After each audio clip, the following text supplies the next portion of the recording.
Hi, this is Visual Pro 3 channel. In today's video, I will show you how to delete search history on Snapchat. Before we get started, don't forget to subscribe and turn on the notification to keep you updated about this channel. So let's go! Snapchat constantly records everything you do on the app, including your conversation, recent searches, etc.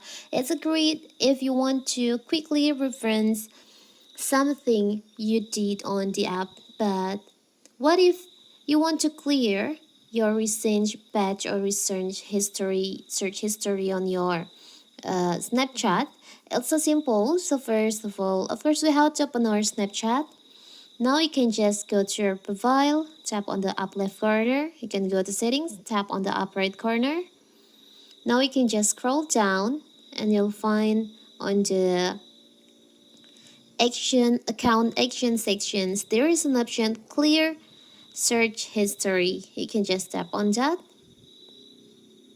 Clear search history. You can just tap on clear. So all your search history on your Snapchat will be deleted.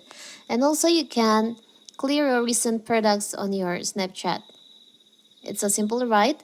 So that is how to clear search history on Snapchat. Don't forget to like and subscribe and turn on the notification to keep you updated about this channel. Thank you and see you!